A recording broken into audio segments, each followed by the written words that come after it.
인생열차 출발합니다. 오늘의 사연은 딸아이 일기장에 엄마가 죽었으면 좋겠다는 내용을 읽은 부모님의 사연입니다. 그날 밤 저는 집안이 조용하다는 게 너무 좋았습니다. 설거지도 끝났고 세탁기도 돌아가고 있었고 중학생 딸은 방에 들어가 문을 닫고 있었습니다. 드디어 오늘 하루도 끝났다. 저는 그렇게 생각했어요. 그리고 그게 착각이었다는 걸 금방 알게 됐습니다. 딸아이가 두고 간 가방을 치우다가 작은 노트 한 권이 떨어졌습니다. 표지는 구겨진 하늘색, 모서리는 닳아 있었고 검은 펜으로 이렇게 쓰여 있었어요. 일기장 보지마. 그 문장을 보는 순간 저는 이미 열고 있었습니다. 보지 말라니까 더 봐지더라고요. 엄마니까 무슨 내용인지 궁금했습니다. 엄마니까 내가 알아야 한다고 스스로를 설득했습니다.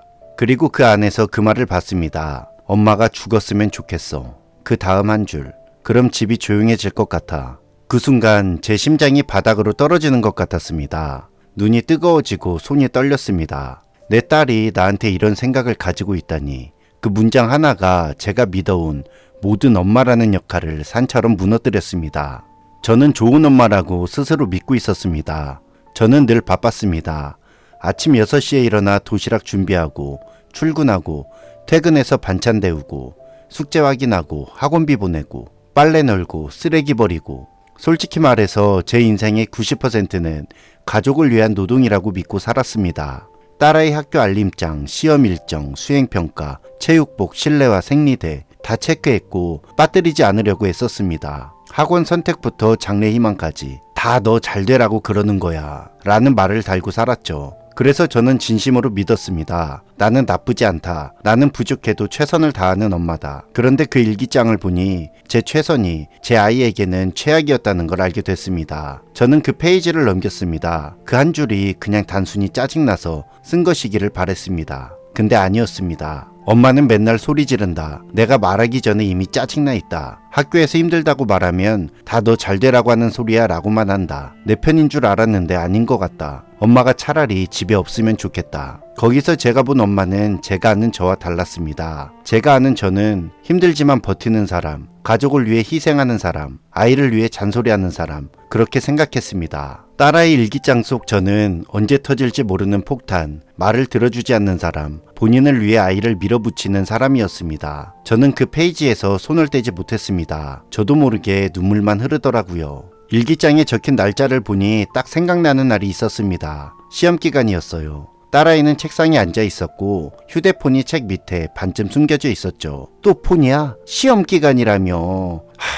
진짜 너 이럴 거면 학원은 왜 다니냐? 제가 던진 그 말에 딸아이가 고개를 들더니 이렇게 말했습니다. 엄마, 제발 나 좀 그만 관리하면 안 돼? 뭐? 엄마 때문에 숨 막혀. 그 말을 듣는 순간 저는 상처를 받았고 저도 모르게 더 윽박지르기 시작했습니다. 숨이 막혀? 너 그렇게 살아서 나중에 뭐 할래? 나는 네 인생 망치지 않으려고 이러는 거야. 그리고 소리를 질렀습니다. 딸아이가 방문을 세게 닫아버렸습니다. 저는 부엌에서 숨을 골랐고 딸은 방 안에서 눈물을 흘렸겠죠. 그날 밤 딸아이는 일기장에 그 문장을 썼습니다. 엄마가 죽었으면 좋겠어. 그날 저는 거실 불도 다 끄지 못하고 앉아 있었습니다. 일기장은 식탁 위에 엎어놓여 있었고 저는 10번쯤 다시 펼쳤다가 덮었습니다. 내가 도대체 뭘 그렇게 잘못했지? 사춘기라서 그런 건가? 별의별 합리화를 다 해봤지만 어떤 말도 제 가슴속 구멍을 막지 못했습니다. 결국 인정해야 했습니다. 나는 내 딸에게 엄마가 죽었으면 좋겠다는 말을 생각하게 만든 사람입니다. 그건 어떤 사춘기 탓으로도 돌릴 수 없는 문장이었습니다. 그렇게 딸아이와 한바탕 하고 난 후 아침이 왔습니다.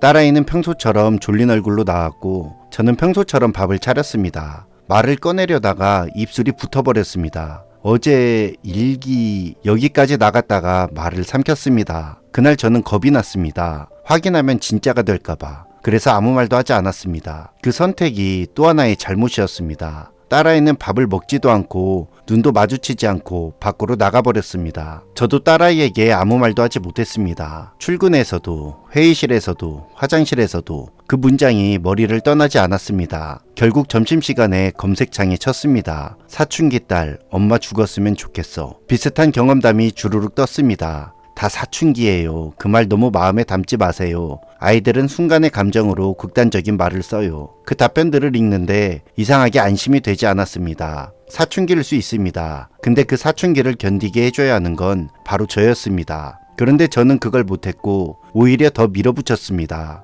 그날 퇴근하고 저는 일부러 회식을 안 갔습니다. 딸과 둘이 밥을 먹고 싶었습니다. 우리 오늘 라면 먹을까? 딸아이가 아무 말 없이 방으로 들어갔습니다. 라면이 끓는 동안 저는 수십 번 연습했던 말을 꺼냈습니다. 엄마가 네 방 들어가면 안 되는 거 알지? 알지. 근데 그날 엄마가 일기장을 봤어. 딸아이 표정이 딱 굳었습니다. 젓가락을 내려놓고 저를 봤습니다. 그 눈빛엔 배신감, 분노, 당황, 수치심이 뒤섞여 있었습니다. 그거 봤어? 진짜?